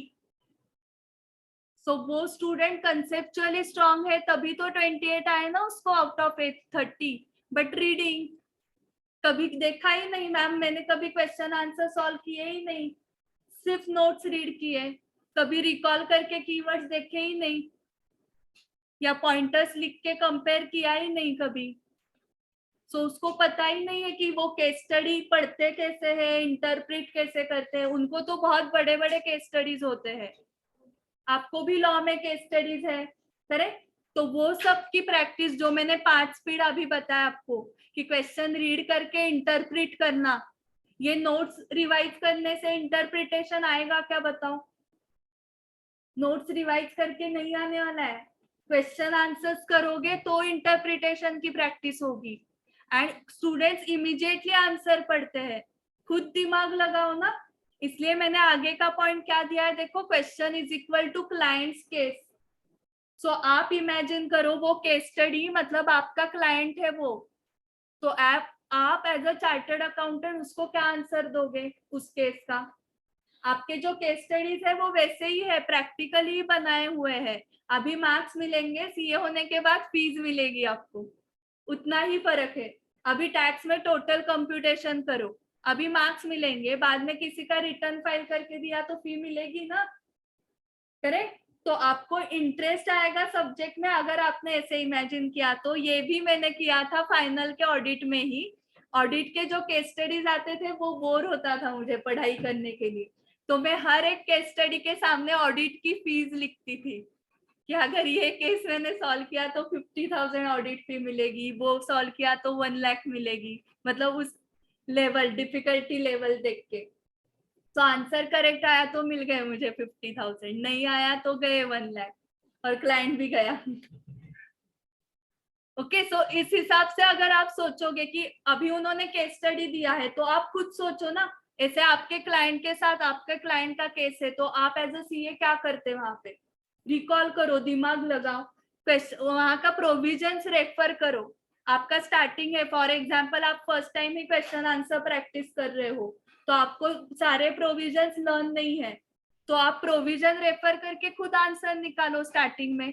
डायरेक्टली क्यों आपको आंसर पढ़ना है, आपने समरी पढ़ी है ना, कंसेप्ट पढ़े हैं, तो वो क्वेश्चन जब आप केस स्टडी पढ़ोगे तो आपको आंसर निकालने को आना चाहिए, करेक्ट। सो स्टार्टिंग में आप प्रोविजंस रेफर कर करके खुद आंसर निकालो, एटलीस्ट कंक्लूजन तो करेक्ट आ रहा है क्या चेक करो ना, उसके तो मार्क्स मिल जाएंगे। फिर बाकी दिक्कत कहाँ पे आती है पता है मुझे, प्रोविजन की लैंग्वेज, लीगल लैंग्वेज या ऑडिट में कीवर्ड्स, जीआईएसएसएम के कीवर्ड्स, तो वो बार बार लिख कर ही होगा या बार बार सुन के, ठीक है। बट एटलीस्ट आप दिमाग लगाना स्टार्ट करो, आप डायरेक्टली आंसर रीड करना स्टार्ट करोगे तो यहाँ पे खुद का दिमाग लग गया क्या, बताओ मुझे, जब आप रीड करते हो तब नहीं लगा है, ठीक है। फर्स्ट रीडिंग में ही, फर्स्ट सॉल्विंग में ही आप ये खुद कर सकते हो, आपके क्लाइंट की केस है ऐसे ही समझो तो ही आपको इसमें इंटरेस्ट आएगा। इवन ऑडिट में तो वैसे ही क्वेश्चन ड्राफ्टेड है, as an auditor what will you do. So सच में एज अ ऑडिटर देखो ना, आपके क्लाइंट प्लेस पे फ्रॉड हुआ है तो रात को नींद आएगी क्या आपको, सच में आपके क्लाइंट के इधर फ्रॉड, करोड़ों का फ्रॉड हुआ है, क्या क्या आप करते। आपका क्लाइंट है सिनेमा हॉल, तो आप उसको कैसे वेरीफाई करते हैं, आप खुद दिमाग लगाओ। आप कैसे करते हो, मैम ये 4 मार्क के लिए आता है तो 4 पॉइंट्स लिखे तो चलता है क्या, मुझे ये 4 पॉइंट्स रिकॉल हो रहे हैं, आप बहुत एग्जाम ओरिएंटेड सोचते हो, फिर आपको टेंशन आता है वो पॉइंट्स रिकॉल होंगे क्या। नहीं, लॉजिक लगाओ ना, सिनेमा हॉल के क्या क्या हो सकते हैं पॉइंट्स, तो आपको ऑटोमेटिक 4 पॉइंट्स रिकॉल होंगे, 4 उनके, ऐसे करके 8 पॉइंट्स आ जाएंगे आपको, ठीक है। जितना कॉमन सेंस एंड लॉजिक लगाओगे ना यहाँ पे, आपको खुद से आंसर आने वाला है, क्योंकि आपको कंसेप्ट आते हैं, इसलिए डिफिकल्ट नहीं है। डिफिकल्ट हमने बनाया है क्योंकि हमने सॉल्विंग प्रैक्टिस ही नहीं की, इसलिए हमने उसको डिफिकल्ट बनाया है। अभी ऑल इंडिया रैंकर्स को मिले हैं ना 86 एंड 87 ईआईएसएसएम ऑडिट में, तो उनको कैसे मिले फिर, प्रैक्टिस से। अगर देती नहीं थी इंस्टीट्यूट तो उनको भी 45 की रेंज आ जाती फिर, बट उनको मिल रहा है, मतलब इंस्टीट्यूट देने के लिए रेडी है, आप रेडी हो क्या लेने के लिए उतने मार्क्स, समझ में आ रहा है ये। सो सॉल्विंग प्रैक्टिस यहाँ पे मेन प्रॉब्लम है, और इसलिए आपको फिर वो इंटरेस्टिंग भी नहीं लगते सब्जेक्ट्स, क्योंकि आप सिर्फ रीडिंग करते हो। आपको इंटरेस्ट कब आएगा, जब आप खुद से आंसर निकालोगे और उनके आंसर के साथ मैच होगा, तो ही कॉन्फिडेंस आएगा ना, यस मैंने करेक्ट आंसर निकाला है।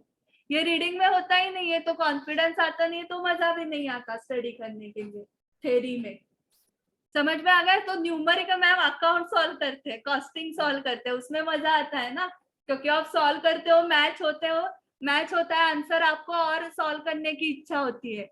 ऑडिट लॉ में सॉल्व ही नहीं करते तो इच्छा ही नहीं होती ना और क्वेश्चन सॉल्व करने की, करेक्ट। क्या गलत जा रहा है, समझ में आ गया क्या, यस। सो यहाँ पर कीवर्ड्स को अंडरलाइन करना है आपको एग्जाम में भी एंड पढ़ाई करते वक्त भी। जैसे हमने एबीसी एनालिसिस वहां पे किया न्यूमेरिकल पे, वैसे ही यहाँ पर भी करो। तो यहाँ पर कैसे करना है मैम, तो यहाँ पर कभी भी आंसर आपको पूछा तो आप उसकी प्रोविजन भी अगर रिकॉल कर सकते हो तो उसको सी मार्क करो कि आपका प्रोविजन का पैराग्राफ भी लिखने को आता है उस क्वेश्चन का, तो ही सी मार्क करो, अदरवाइज उसको बी में रहने दो। ओके एंड जो आपको आंसर ही नहीं आया, मतलब वो क्वेश्चन ही नहीं समझा क्या था, आपने बहुत दिमाग लगाया फिर भी आंसर नहीं आया, तो वो ए मार्क कर दो, क्योंकि वो आपको रीड करने के बाद समझ में आया है आंसर। एंड बी वाले में एटलीस्ट आपको कंक्लूजन को तो आया था, सिर्फ प्रोविजन रिकॉल नहीं हुए। एंड सी मतलब प्रोविजन भी आ रही है, कंक्लूजन भी आ रहा है, ठीक है। फैक्ट्स तो तीनों में आने वाले हैं आपको, क्योंकि वो कॉपी करने हैं क्वेश्चन से। सो ऐसे एबीसी एनालिसिस आपको करना है, ठीक है। इसमें भी ए वाले जो रहेंगे उसका आपको प्रोविजंस लिखना है, सिर्फ लिखना है प्रॉपर सेंटेंस। मैम मैं सिर्फ कीवर्ड्स लिखता हूँ, नहीं चलेगा। ए टाइप के क्वेश्चन जो है उसमें प्रोविजन का पूरा पैराग्राफ लिखो, मतलब अगर एग्जाम में आता तो आप कैसे आंसर लिखते हैं वैसे पूरा आंसर लिखो। फैक्ट्स एंड कंक्लूजन की प्रैक्टिस चाहिए क्या यहाँ पे किसी को? आप डायरेक्टली एग्जाम में लिख सकते हो ना वो। सो ए केस में आप प्रोविजन के पैराग्राफ की सिर्फ प्रैक्टिस करो, फैक्ट्स एंड कंक्लूजन ओरली सिर्फ चेक करो कि ये है। बी में आप कर सकते हो जो आपका फेवरेट है कि मैम मैं की पॉइंट्स लिखता हूँ। ओके बी वाले क्वेश्चन में आप प्रोविजन में जो की पॉइंट्स है वो सिर्फ लिख सकते हो। एंड सी में तो पूरा ओरली किया तो भी चलेगा, बट कहाँ पर भी मैं रीडिंग बोल रही हूँ क्या? नहीं, रीडिंग मत करो। स्टार्टिंग में रीडिंग करना पड़ेगा बट बाद में रीडिंग छोड़ दो, रिकॉलिंग पे ज्यादा फोकस करो, वहां पे रीडिंग नहीं है। मुझे एक चीज बताओ, मैंने हाउ टू प्ले क्रिकेट ये बुक 10 बार पढ़ा तो मुझे क्रिकेट आएगा क्या? ठीक है 100 टाइम्स पढ़ती हूँ, फिर 10 बार नहीं आया तो 100 टाइम्स पढ़ के आ जाएगा, फिर भी नहीं आएगा। चलो 500 बार पढ़ लेती हूँ, फिर भी नहीं आएगा। क्या करना पड़ेगा मुझे? प्रैक्टिस करनी पड़ेगी। तो ऐसे ही आप जो रीडिंग कर रहे हो ना उससे काम नहीं हो रहा है, तो और अटेम्प्ट्स के लिए भी आप रीडिंग करते रहोगे ना तो रिजल्ट नहीं आने वाला है। जिस दिन आप ग्राउंड पे उतर के प्रैक्टिस करोगे उस दिन आपको आने वाला है। दूसरे फील्ड का एग्जाम्पल लेने के बाद क्लिक हुआ ना मैं क्या बोल रही हूँ, वहां पे हंसी आ गई ना कि मैम बुक पढ़ के कैसे आएगा, how to sing a song ये बुक पढ़ के आएगा क्या गाना? हाउ टू डांस बुक पढ़ के आने वाला है क्या? नहीं। हाउ टू ड्राइव नहीं, हाउ टू कुक ये सभी बुक पढ़ के नहीं आने वाला है, आपको करना पड़ेगा ना वो प्रैक्टिस। तो आप क्यों रीडिंग कर रहे हो फिर? समझ में आ गया आपको? यस। एंड अंडरलाइनिंग कीवर्ड्स, ये बताओ कितने स्टूडेंट्स ने कीवर्ड्स को अंडरलाइन किया था एग्जाम में?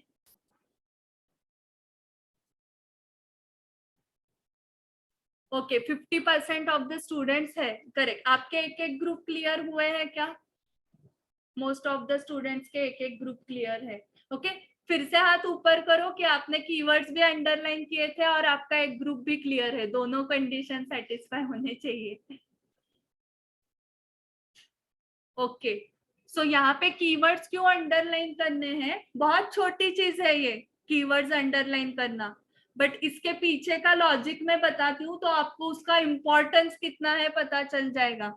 आप चेक करो इंस्टीट्यूट के, आपको मैंने 500 पेपर्स दिए चेकिंग के लिए, उतने ही मिलते हैं। 1 मंथ दिया है आपको, आप सीए हो। चेकर कौन बनता है पता है क्या आपको? इंस्टीट्यूट का सीए विथ 4 इयर्स एक्सपीरियंस। तो मुझे बताओ वो अनएम्प्लॉयड है क्या? उसके पास जॉब नहीं है क्या? करेक्ट। सो वो कुछ तो काम करके, उसकी खुद की प्रैक्टिस है, जॉब है, कुछ तो है, 12-14 घंटे काम करके फिर आपकी असाइनमेंट कर रहा है पेपर चेकिंग की, करेक्ट। और उसमें उसकी रिवीजन 500 बार हुई ना, 500 पेपर्स हो, हमारी तो 2 बार होके हुई है, एंड उसकी 500 टाइम्स रिवीजन हुई। सो आप एज अ चेकर सोचो, हर एक पेपर के लिए आप सजेस्टेड आंसर रेफर करोगे क्या? पॉसिबल ही नहीं है। आपका भी आंसर लर्न हो जाएगा ना धीरे धीरे। 50 टाइम्स पेपर सॉल्व करने के बाद, 50 पेपर के बाद धीरे धीरे आंसर लर्न हुआ, इसका मतलब ए एंड द, कॉमा किधर है, फुल स्टॉप किधर है, एंड किधर था, वो सब लर्न होगा क्या उस आंसर का? या कीवर्ड्स, क्रक्स, उस आंसर में क्या क्रक्स पॉइंट है उतने रिकॉल होंगे, क्रक्स रिकॉल होगा ना उसको। फिर वो क्या करेगा, उसको जो क्रक्स रिकॉल हो रहा है वो स्टूडेंट के आंसर में है या नहीं, अगर है तो मार्क्स मिलेंगे, नहीं है तो नहीं मिलेंगे। वो एवरी टाइम सजेस्टेड अगर उसने रेफर किए तो आपका रिजल्ट 6 महीने के बाद लगेगा, स्पीड से किया तो। Each and every paper, each and every question को सजेस्टेड से रेफर करो, रेफर करो। 1 महीने में ये करना है 500 papers, around 1 to 2 hours daily उसको मिल सकते हैं सिर्फ। तो ये समझ में आ गया आपको कि वो चेकर कैसे चेक कर रहा है। और आपको थोड़ी पता है आपका पेपर 500 वाला एंड वाला है तो क्या हुआ रहेगा उसका, करेक्ट। सो इसका मतलब उसके दिमाग में जो पॉइंट्स है वो आपने अंडरलाइन करके उसको दिए तो वो उतना ही पढ़ेगा ना। आपको मैंने पेपर दिए हैं चेकिंग के लिए, किसी स्टूडेंट ने कीवर्ड्स को अंडरलाइन करके दिया, 1 पेज का आंसर है बट उसमें कीवर्ड्स अंडरलाइन है, तो आप पूरा पेज पढ़ोगे या अंडरलाइन वाला पढ़ोगे? अंडरलाइन वाला पार्ट पढ़ोगे। 1 महीने में करना है, 1 साल में करना होता तो आप ईच एंड एवरी वर्ड पढ़ सकते हो। 1 महीने में है तो टाइम ही नहीं है ना। सो उसके दिमाग में जो आंसर है, आप जो अभी स्टडी करते वक्त कीवर्ड्स अंडरलाइन करते हो, करें, वही पॉइंट्स उसके दिमाग में भी है, वो सिर्फ मैच करके दो, आप उसको हाईलाइट करके दो तो आपको मार्क्स मिल जाएंगे। इतना ही है थ्योरी में। ऑल इंडिया रैंकर्स यही करते हैं, उनका तो सीक्वेंस भी चेंज नहीं होता है, पता है आपको। 10 पॉइंट्स है तो पहला पॉइंट उनका भी वही आता है। इतना अगर मैच करके दिया सजेस्टेड के साथ तो क्यों नहीं 80 अबाउ मार्क्स आएंगे। समझ में आ रहा है? तो ये सब कब हो पाएगा?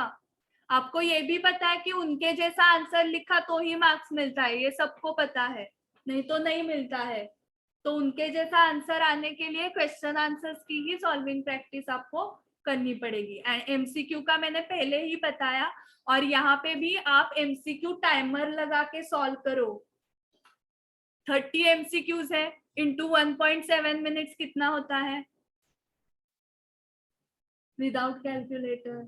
51 मिनट्स। हाँ, सो 51 मिनट्स का टाइमर लगा के आप डेली 30 एमसीक्यू सॉल्व कर सकते हो ना। एमसीक्यूज में भी क्या होता है, करेक्ट आता है आंसर घर पे, क्योंकि बहुत टाइम लगाया था। 51 मिनट्स में 30 एमसीक्यू करेक्ट आ रहे हैं क्या, चेक करो। अगर आप डेली 10 एमसीक्यू सॉल्व करते हो तो 17 मिनट्स का टाइमर लगा के चेक करो 10 एमसीक्यू करेक्ट आ रहे हैं क्या। 10 करेक्ट आ गए बट 45 मिनट्स में आए, 1 घंटे में आए 10 एमसीक्यू करेक्ट, तो उसका कुछ भी फायदा नहीं है। ओके, टाइम के प्रेशर में करेक्ट आ रहे हैं क्या वो चेक करो, ठीक है। यस, सो ये एक फॉरगेटिंग कर्व करके है, ये आपने देखा नहीं होगा बट एक्सपीरियंस बहुत किया है। ओके, सो मैंने एक मेमोरी टेक्निक का कोर्स किया था लॉकडाउन में, जिस कोर्स में मुझे ये मिला फॉरगेटिंग कर्व।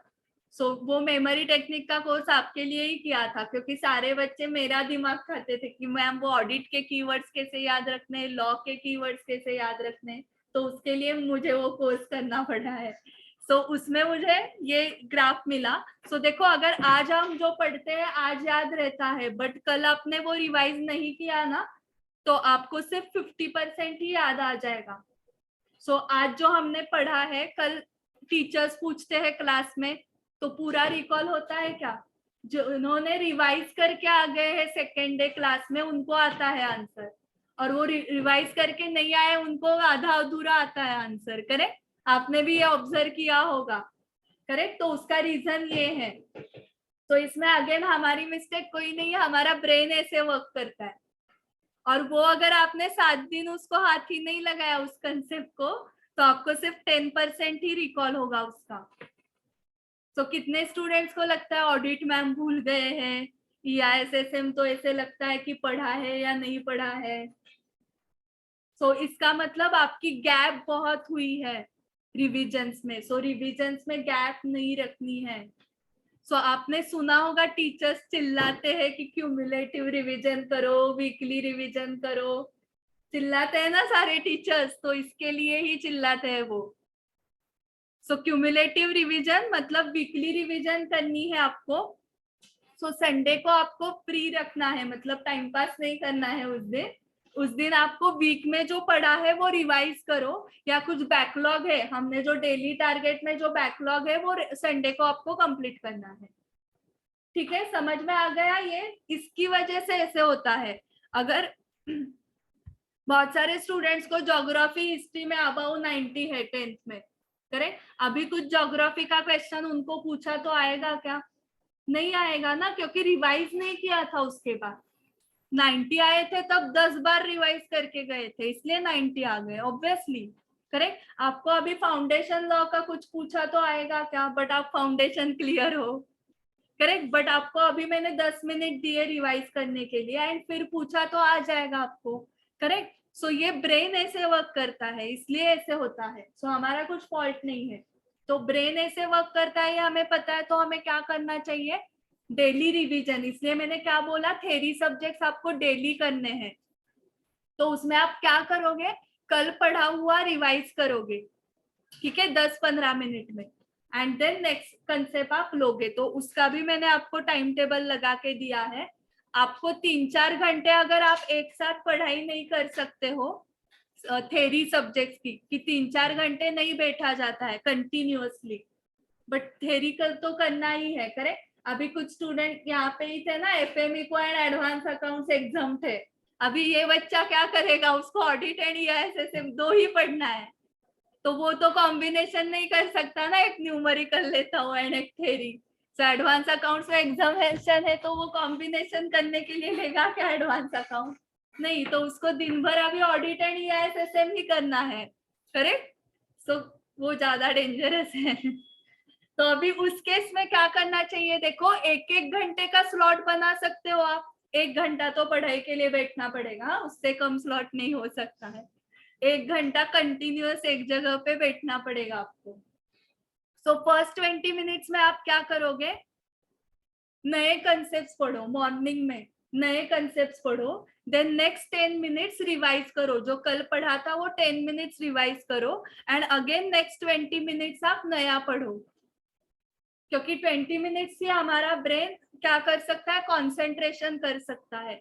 आपने ये एक्सपीरियंस किया होगा कि 20-25 मिनट्स के बाद कंसंट्रेशन कम हो रहा है, इधर उधर का दिमाग में आ रहा है, कुछ थिंकिंग अलग ही हो रहा है, करेक्ट।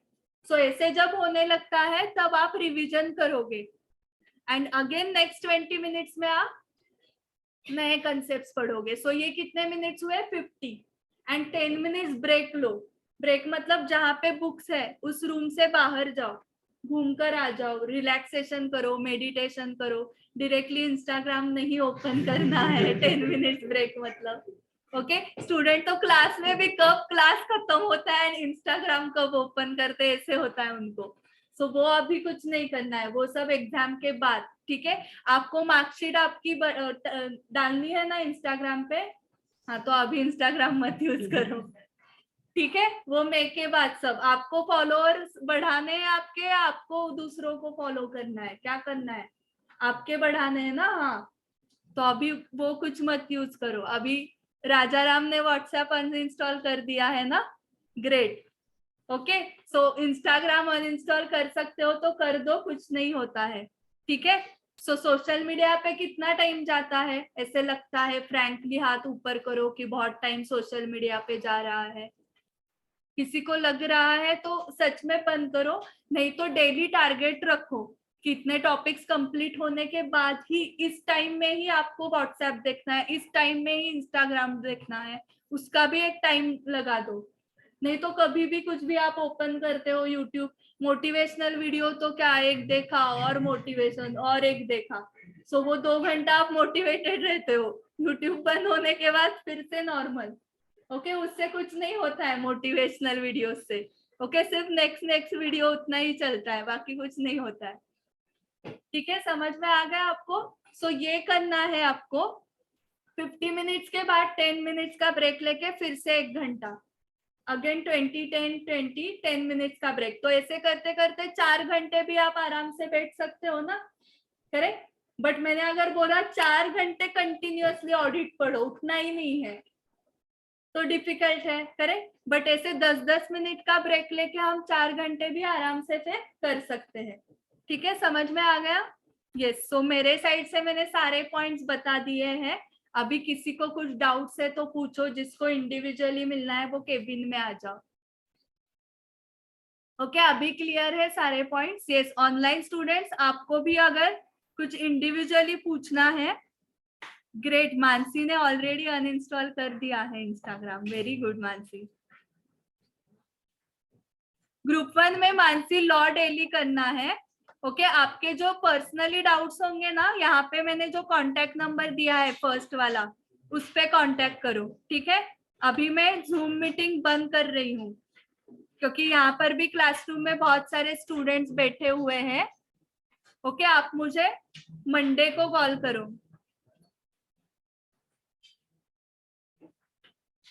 ग्रेट रोनिक। यस, चलो bye bye.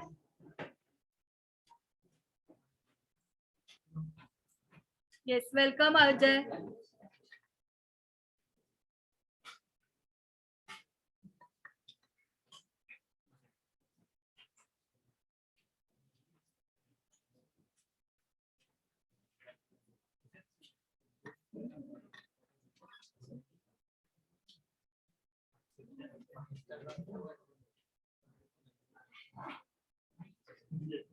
Yes, welcome all students.